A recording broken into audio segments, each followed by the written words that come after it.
আমি সংক্ষেপে বলে যাব মওদুদি আকীদা।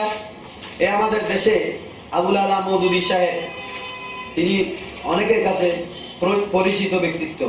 পাকিস্তানে তার জন্ম। সেই মওদুদি সাহেব আল্লাহর প্রিয় নবী সাল্লাল্লাহু আলাইহি ওয়াসাল্লামের শানে কিভাবে কটাক্ষ করেছেন একটু শুনলে আপনারা বুঝতে পারবেন। আমি এখানে মওদুদি মতবাদ বাতিল কেন এই সাবটানের মধ্যে লিখেছি। তিনি লিখতেছেন ইসমতে अंबिया अलैहिमुस्सलाम के लवाज़िम ज़ात से नहीं, और एक लतीफ नुक्ता यह है कि अल्लाह ताला ने बिला इरादा हर नबी से किसी न किसी वक्त हिफाजत उठाकर एक दो लफ्ज़ी पहुंचाने दी है। तफहीमा, এই তাফহিমাতের মধ্যে তিনি কথা তাফহিমাত দ্বিতীয় খণ্ড 57 পৃষ্ঠা 6ষ্ঠ মুদ্রণ পাকিস্তান। এই কিতাবের মধ্যে তিনি লিখলেন নিষ্পাপ হওয়া আম্বিয়া আলাইহিস সালামের জন্য আবশ্যকীয় নয়।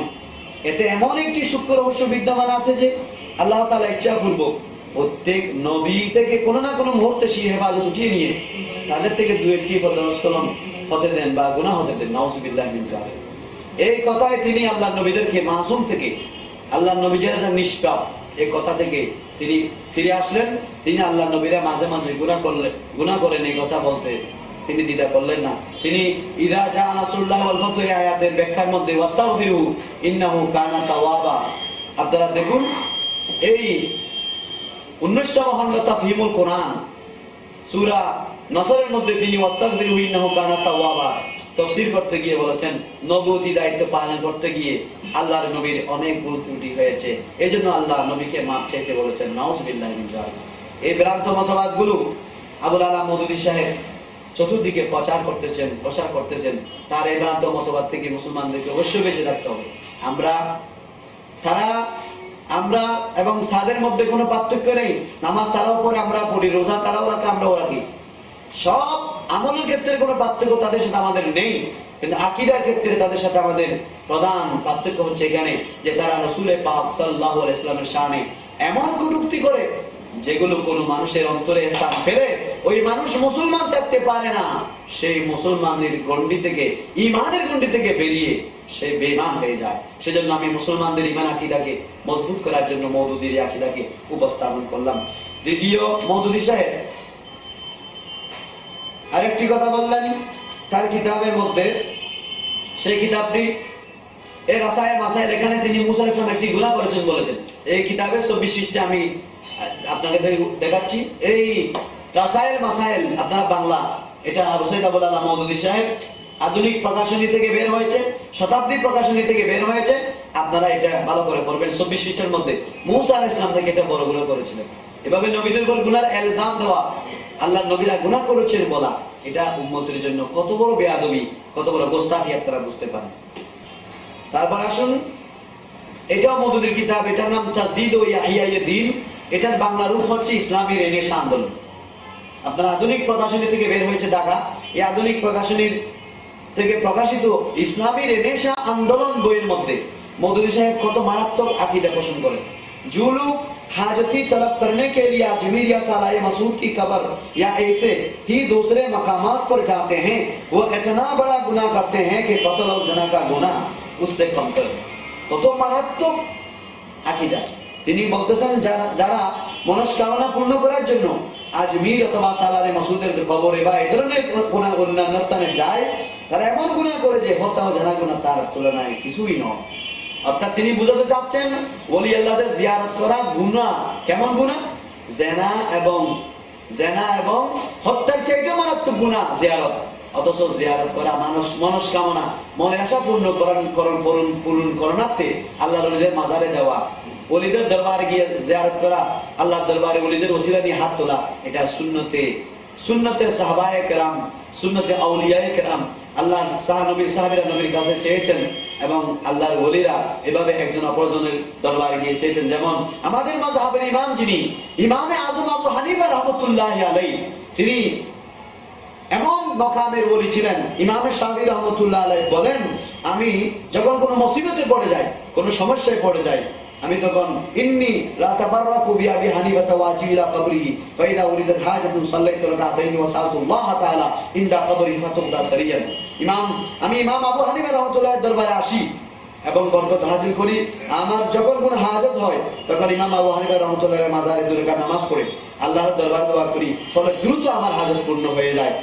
এটা রুদ্দুল মুহতার প্রথম খণ্ড ইমাম ইবনে আবিদিন শামী রাহমাতুল্লাহ আলাইহি উল্লেখ করেছেন রুদ্দুল মুহতার কিতাবের মধ্যে। তাহলে আল্লাহর ওলিদের আমল হচ্ছে নেককার বান্দাদের দরবারে গিয়ে ওসিলা নিয়ে মনস্কামনা পূরণ করোনাতে যাওয়াটা সুন্নাত, যাওয়াটা বৈধ, যাওয়াটা জায়েজ। আর মওদুদী সাহেব বললেন রাসূল পাক সাল্লাল্লাহু আলাইহি ওয়াসাল্লাম নয়, শুধু আল্লাহ রাসূল নয়, কোন আল্লাহর নেক বান্দাদের দরবারে মনস্কামনা পূরণতে যাওয়া বেদাত নয় শুধু, বরং মারাত্মক গুনাহ। কেমন গুনাহ? জিনাও তার চাইতে কম গুনাহ এবং হত্যা করাও তার চাইতে কম। এভাবে জিনার গুনাহ এবং হত্যা গুনাহকে জিয়ারতের সাথে আল্লাহর ওলিদের মাজারে যাওয়ার সাথে তুলনা করলেন মওদুদী সাহেব। এখন আসুন, মওদুদী সাহেব এছাড়াও প্রিয় নবীর ফাতিহাকে সুন্নাত, ফাতিহাকে ফুজের সাথে তুলনা করেছেন। এই কিতাবের মধ্যে 6 পৃষ্ঠার মধ্যে আছে, এই কিতাবে 6 পৃষ্ঠা। এটার নাম ইসলামী রেনেসাঁ আন্দোলন। এখানে আমি লিখেছি, তিনি লিখেছেন এক তরফ মুশরিকানা पूजा पाठ की जगह फातिहा ज़ियारत नियाज नजर उर्स संदल चढ़ाए निशान आलम ताजिया और उसी किस्म के दूसरे मज़हबी आमाल की नई शरीयत तस्नीफ करने की।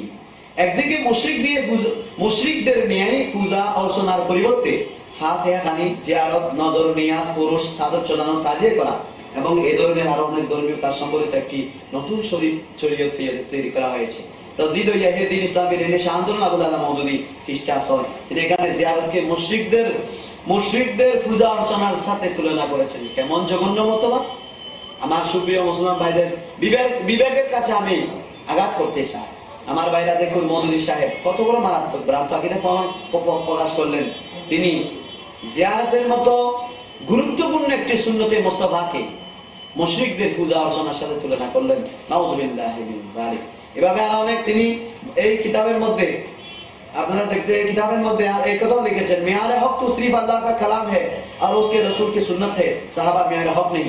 তিনি বললেন সাহাবায়ে কেরাম সত্যের মাপকাঠি নয়, শুধু রাসূল এবং আল্লাহর কিতাবে সত্যের মাপকাঠি, অথচ কোরআন সুন্নাহর আলোকে সাহাবায়ে কেরামও সত্যের মাপকাঠি। এটাই আহলে সুন্নাত ওয়াল জামাতের সঠিক আকীদা। এই অনেক দলিল রয়েছে, আমি আপনারা বইটা পড়লে দলিলগুলো ভালো করে বুঝতে পারবেন। এখানে যেহেতু সময় নির্ধারিত এবং নির্দিষ্ট, এখানে আমাকে নির্ধারিত সময়ের মধ্যে প্রোগ্রাম শেষ করতে হচ্ছে। তৃতীয়ত আপনারা দেখুন, তিনি আরেকটা, मेरा नजदीक साहिब इल्म आदमी के लिए तकलीफ नाजायज और गुनाह बल्कि उससे भी शदीदतर चीज है। কেমন ভ্রান্ত মতবাদ! তিনি বলেন আমার মতে দ্বীন ইলমের ক্ষেত্রে বিতর্কতি রাখেন এমন ব্যক্তির জন্য তাকলিদ, মাযহাব অনুসরণ করা নাজায়েজ এবং গুনাহ, বরঞ্চ তার চেয়েও সাংঘাতিক। তাহলে ইমাম আযম আবু হানিফা রাহমাতুল্লাহ আলাইহি এই মাযহাব অনেক আল্লাহর ওলিরাই बहुत ही गरीब नवाज इमाम मुजद्दिद আল-কাসানি রাদিয়াল্লাহু তাআলা যুগশ্রেষ্ঠ আল্লাহর ওলিরা শাইখে শ্রীগুট থেকে শুরু করে পৃথিবীর অনেক আল্লাহর ওলিরা যুগশ্রেষ্ঠ আলেমে দ্বীনরা মাযহাব মেনেছেন। তাহলে মওদুদী সাহেব কি গৌসে পাকের চাইতে বড় ইমাম, গরিব নওয়াজের চাইতে বড় জ্ঞানী, মুজদ্দিদ আল-কাসানির চাইতে বড় জ্ঞানী? তিনি আলেমদের, এই বর্তমান যুগের আলেমদেরকে তাকলিদ করা হারাম এবং নাজায়েজ বললেন, অথচ এই তাকলিদ সর্বসম্মতিক্রমে সকলের জন্য ওয়াজিব হিসেবে পরিগণিত। তারপর আসলে মওদুদী সাহেবের যিনি বড় শিষ্য আমাদের বাংলাদেশে গোলাম আযম সাহেব, তিনি তার এই বই, এটার নাম সিরাতুন নবী সংকলন, এটা ভালো করে দেখে নিন। সিরাতুন নবী সংকলনে লিখলেন নবী করিম সাল্লাল্লাহু আলাইহি ওয়াসাল্লাম নূরের তৈরি নয়, তিনি একজন আমাদের মতোই সাধারণ মানুষ। এখানে লক্ষ্য রাখবেন, আমাদের মতোই সাধারণ মানুষ। তিনি অতি মানব ছিলেন না। মিলাদের মধ্যে তাকে রাসূলুল্লাহ সাল্লাল্লাহু আলাইহি ওয়াসাল্লামকে নিকটে মনে করে দাঁড়িয়ে সম্মান করা শিরক, তাকে নবী ইয়া রাসূল বলে সম্বোধন করা শিরক, তিনি আমাদের ডাক শুনতে পান বলে বিশ্বাস করা শিরক। সাহাবায়ে কেরাম সত্যের মাপকাঠি নন। হযরত আব্দুল কাদের জিলানী ও অন্যান্য ওলি আল্লাহগণের মাজারে যাওয়া, তাদের কাছে দোয়া চাওয়া শিরক। এই কিতাবে লিখেছেন 9 পৃষ্ঠা, 11 পৃষ্ঠা, 20 পৃষ্ঠা, 23 পৃষ্ঠা, 24 পৃষ্ঠা ও 25 পৃষ্ঠা। বই প্রকাশনী বাংলা, ঢাকা থেকে প্রকাশিত। এই বইয়ের মধ্যে আপনারা দেখবেন তিনি একেই ওই মওদুদীর আকীদাকে প্রকাশ করলেন। 3 নম্বরে আসলো সাইদি সাহেব, যিনি আবুল আলা মওদুদীর অন্যতম প্রচারক আমাদের দেশে। দেশ বিদেশের মহিলাদের প্রশ্নোত্তর আল্লামা সাইদি এই বইটির মধ্যে তিনি লিখেছেন নবী করিম সাল্লাল্লাহু আলাইহি ওয়াসাল্লাম বীর্যের সৃষ্টি, নাউযুবিল্লাহ, নাফাক বীর্যের সৃষ্টি, অথচ কোরআন সুন্নাহর মধ্যে তিনি নূরের সৃষ্টি। অসংখ্য দলিল রয়েছে। আপনারা অধ্যক্ষ হাফেজ এম এ জলিল সাহেব কেবলার লিখিত কিতাব নূরুন নবী সাল্লাল্লাহু আলাইহি ওয়াসাল্লাম বইটি পড়ুন। অকাট্য দলিল দিয়ে প্রমাণ করা হয়েছে রাসূল নূরের নবী। 2 নম্বর, মিলাদ পড়া বেদাত। নামাজে নিয়ত পড়া বেদাত, মা বাবা শ্বশুর শাশুড়ির দিকে কত মুচি করার কোনো যুক্তি নেই। কত পৃষ্ঠা, কেন 40 পৃষ্ঠা, 80 পৃষ্ঠা এবং 31 পৃষ্ঠা, 84 পৃষ্ঠা, এই পৃষ্ঠাগুলোর মধ্যে তিনি কথা লিখেছেন। আমি শুধু বই দেখাচ্ছি, আপনারা মার্কেট থেকে কিনে নেবেন। এই বইগুলোর মধ্যে কিভাবে রাসূলের পাশাপাশি শানে ওই মওদুদির কথাই তিনি পূর্ণ ব্যক্ত করলেন। তারপর আরেকজন মওদুদির শিষ্য, যার নাম আপনারা সবাই জানেন, বাংলাদেশের সেই তথাকথিত মাওলানা মোহাম্মদ আব্দুর রহিম সাহেব, তিনি একটা কিতাব লিখলেন সুন্নত ও বেদাত। এটা মার্কেটে এখন কম পাওয়া যাচ্ছে, হয়তো সামনে ওরা একেবারে বন্ধ করে দিবে, এমন মারাত্মক আকীদা এখানে লিখেছেন। একই আকীদা আবুল আলা মওদুদী সাহেব যে কথা লিখেছেন, সেই কথাটা পূর্ণ ব্যক্ত করেছেন মাওলানা মোহাম্মদ আব্দুর রহিম সাহেব। তিনি লিখলেন, নবী ওলি ওসিনা মানা, ফির মুরিদি, মিলাদ, কদম মুসি ইত্যাদি সব বেদাত। যেগুলো সব সুন্নত, এগুলোকে তিনি সব বেদাত বলে এখানে ঘোষণা দিলেন। আর এই বই পড়ে আমাদের দেশের সরল প্রাণ বাংলা শিক্ষিত ভাইরা অনেকে মিলাদ পড়েন না, এই দরুদ পড়েন না, রাসূলের পাক সালাম প্রেরণ করেন না। তারা মনে করে মাওলানা আব্দুর রহিম সাহেবের লেখাই সত্য, অথচ এটা মওদুদী, সে পূর্ব ভ্রান্ত মতবাদের বহিঃপ্রকাশ ছাড়া আর কিছুই নয়। সম্মানিত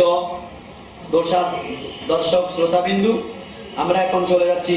এখন প্রথমে ওয়াহাবী মতবাদ শেষ করলাম, মওদুদী শেষ করলাম, এখন আসলে তবলিগ। তবলিগ মতবাদের আমি এখানে যে লেখাগুলো লিখেছি এই কিতাব থেকে লিখেছি। এই কিতাব হচ্ছে মালফুজাত ইলিয়াস।